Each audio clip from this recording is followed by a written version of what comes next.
Fiji were the best tier 2 ranked team at the World Cup. They got out of the group. I don't think that's a controversial statement. Frank Lamani was their top point scorer.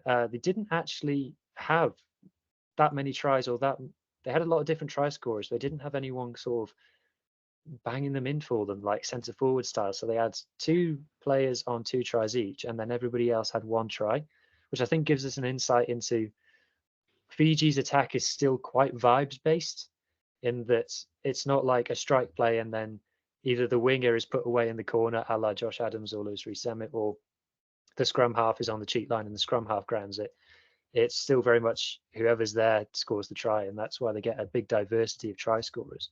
But they only scored 12 tries in the whole World Cup. And to give you a bit of context, Samoa scored 13 and Tonga scored 11. So that's just shows you that maybe that is the next stage of development for this Fiji team, is to get their attack more refined. But you can't talk about Fiji's attack without talking about these two, Radradra and Naithalevu. So as far as I can tell, these two have only started 2 games for Fiji in the centre together. Can you believe that? They started the last warm-up game against England, and they started the first game against Wales, and then Radradra went to the wing. Now, in the quarter-final, Radradra and Tuisova swapped. So Radradra moved to the centre in the second half.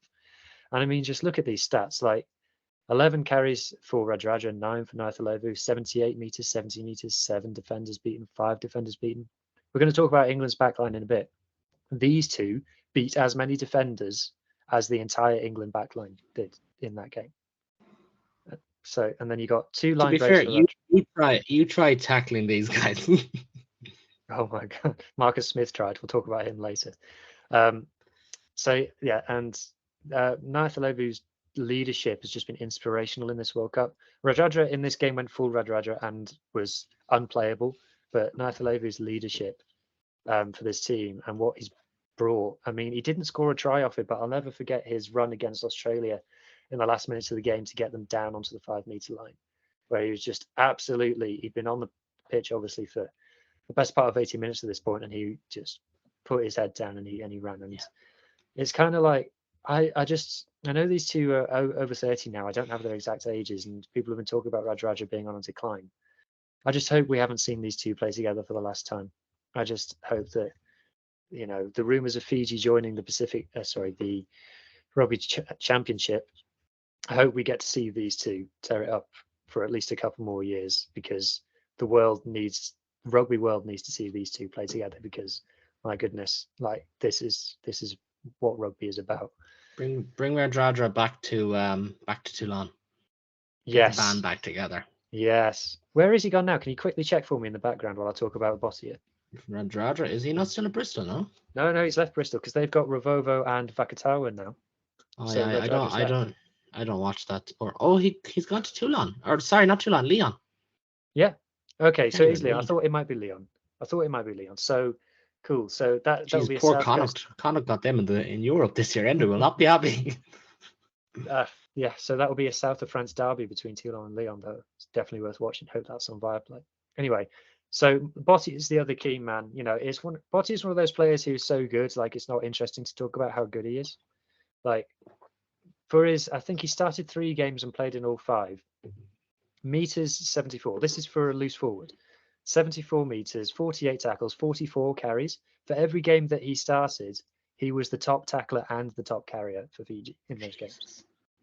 29 passes. That's elite back row level, like world class back row.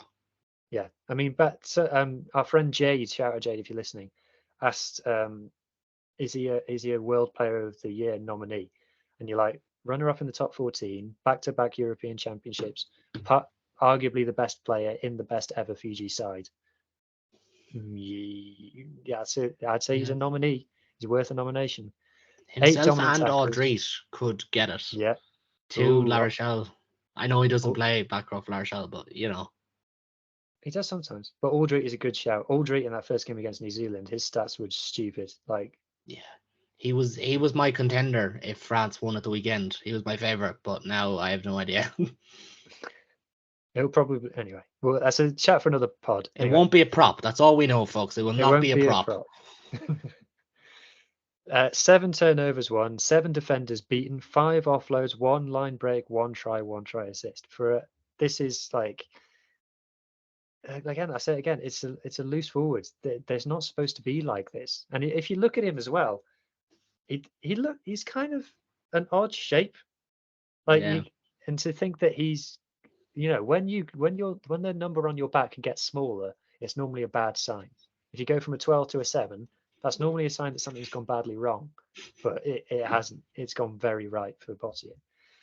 But speaking of things that could have gone wrong, what about this guy, Caleb Muntz? yeah. So Frank Lamani was Fiji's top point scorer in the World Cup with 34 points. Caleb Muntz got 15 points in the last warm-up game alone, so nearly 50% of that. Yeah. But Batitu was a lot better against England than he was against Portugal, and his kicking for touch was better, and he was exciting ball in hand. But he was playing like a centre because he is a centre. He was Fiji's top carrier against England, which is not what you want from your fly half necessarily. And yeah, Teller being injured was a huge blow. I think they'd have been okay. They might have even beaten England if they had Teller. But not having Muntz, I think, was a huge miss for their World Cup entirely. I think, it's if buts and maybes, and we don't know for sure, but they could well have beaten Wales if Muntz was there. And they could well have not lost to Portugal because they would have rested Muntz, but Teller would have been fit and available. And then, obviously, the game against England. It's a case of what if. The good news is that he's a young kid and he's going to be around for a long time, and Fiji can build a team around him. But yeah, But the others won't, is the only issue. The yes. Botias, the Naikalevus, the Rajadras. Well, Fiji will never Most be of them short won't. on Fiji will never be short on centres.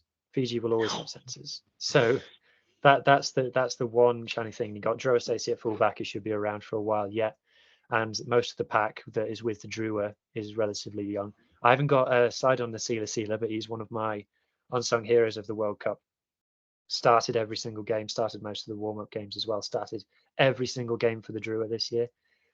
Nasila Sila is, if the best ability for a rugby player is availability, then Nasila Sila is the best rugby player. Unbelievable. But last slide. So the news came out yesterday or the day before that Simon Raiwalui is not continuing as Fiji head coach. It Can feels I like, can I jump in there, Hugh, for two yeah, go seconds? on, And I go know on. some people don't like Shannon the podcast. Simon Rowell Louis did an interview with the Roar Pod this week, and he talked about his year with Fiji. He talked about the squad, the players, and his decision to step away. And I must say, I listened to it on the train this morning. It was absolutely brilliant. I do recommend people go, and like, he came across as this endearing type off the field.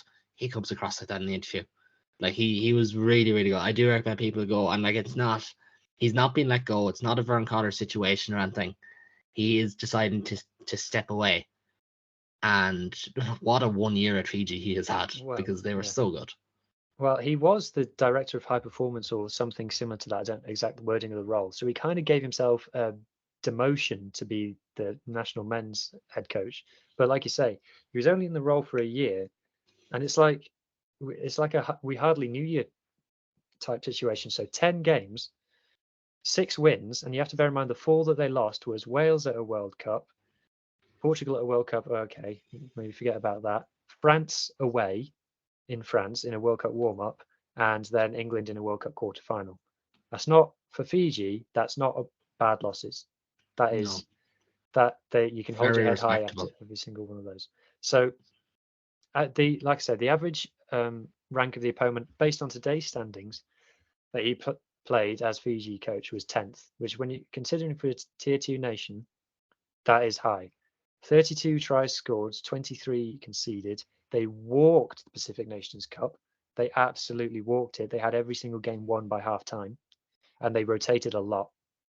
And then other achievements: first World Cup quarterfinal since 2007, first win over the Wallabies since 1954, first ever win against England, and it was at Twickenham, and reached 7th in the world rankings for a tier 2 nation.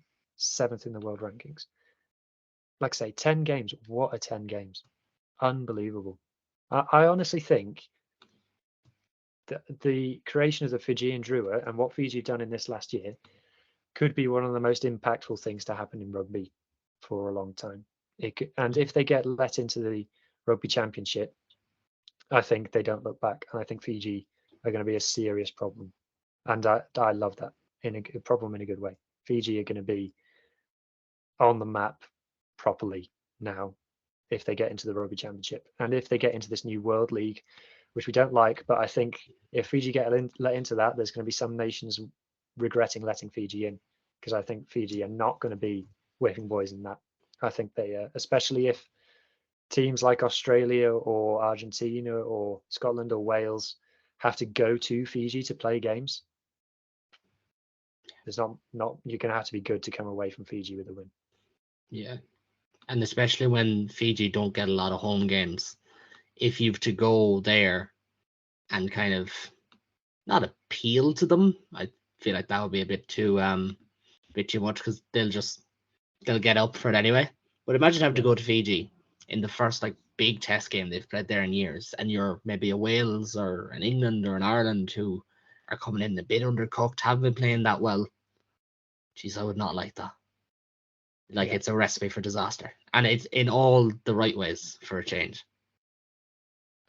Absolutely, mate. I've even when being a Wales fan, even when Fiji lost to Wales in that opening game, I was a bit gutted, especially the way they lost it with Raja dropping the ball. I was like, I'm glad Wales won, and I don't have to deal with the meltdown on Twitter. But I was gutted for Fiji. So yeah, and personally for me, and when I was making all these stats and things, it was quite almost emotional, because I did all the research on them and videos that we've done on the past, which people who are new to the channel just jump into our videos and see all the content we've done on Fiji. And really getting to know them as individuals and things, it's been special. And for me to be there at Twickenham when they won that game, so yeah, I'm wearing my Moana Pacifica hoodie tonight, which isn't obviously Fiji, but yeah, I just hope that this next appointment they do to replace this man, Simon Raiwalui, it's a huge appointment, and if they get it right, the world is their oyster. Absolutely. It's there for them in so many ways, and I do hope it happens for Fiji, that they kick on and they do really, really well, to be honest. And it's going to be tough. He's going to be a tough man to replace, but as you said, they're never short of talent either. Yeah, exactly.